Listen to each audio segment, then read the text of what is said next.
ദൈവത്തിൻ്റെ അതിപരിശുദ്ധമായ നാമം മഹത്വപ്പെടുമാറാകട്ടെ. ദൈനംദിന അപ്പം എന്ന അനുദിന വചനചിന്തയിലേക്ക് ഏവർക്കും സ്വാഗതം.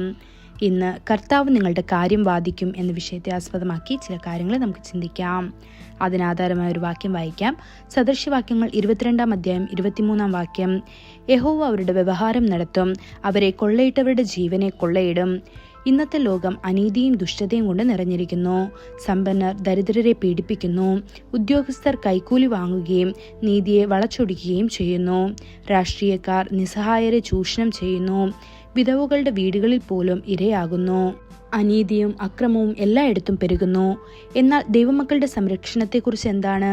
കർത്താവ് ഉറപ്പോടെ പ്രഖ്യാപിക്കുന്നു, ഞാൻ നിങ്ങളുടെ കാര്യം വാദിക്കും, നിങ്ങൾക്ക് വേണ്ടി വാദിക്കും. നിങ്ങളുടെ സാഹചര്യം എത്ര മോശമാണെങ്കിലും നിങ്ങളുടെ കണ്ണുകൾ കർത്താവിലേക്ക് തിരിക്കുകയും അവനോട് നിലവിളിക്കുകയും ചെയ്യുക. കർത്താവ് തീർച്ചയായും നിങ്ങളുടെ പ്രാർത്ഥന കേൾക്കുന്നു. ദാവീദ് സാക്ഷ്യപ്പെടുത്തുന്നു, എന്നാൽ കർത്താവ് ദൈവഭക്തനെ തനിക്കായി വേർതിരിച്ചിരിക്കുന്നു എന്നറിയുക.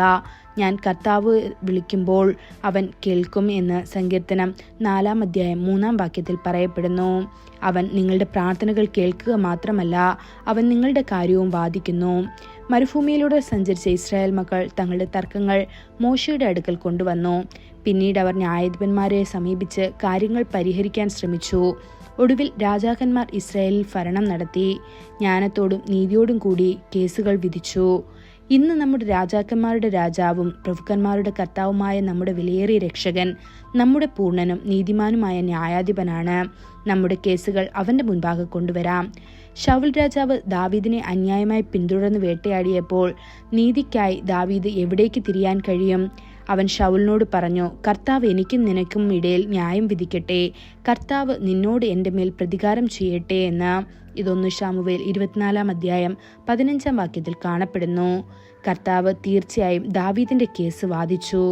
സർവ്വഭൂമിയുടെ ന്യായാധിപനായവൻ നീതി പ്രവർത്തിക്കാതിരിക്കുമോ എന്ന് ഉൽപ്പത്തി പുസ്തകം 18 അധ്യായം 25 വാക്യത്തിൽ ചോദിക്കുന്നു.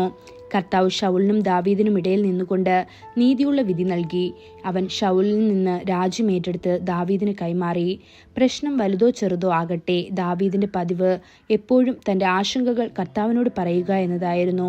അവൻ പ്രാർത്ഥിച്ചു, കർത്താവെ, എന്നോട് വാദിക്കുന്നവരോട് എൻ്റെ കാര്യം വാദിക്കണമേ, എന്നോട് പോരാടുന്നവരോട് പോരാടണമേ എന്ന് സങ്കീർത്തനം 35 അധ്യായം 1 വാക്യത്തിൽ കാണപ്പെടുന്നു.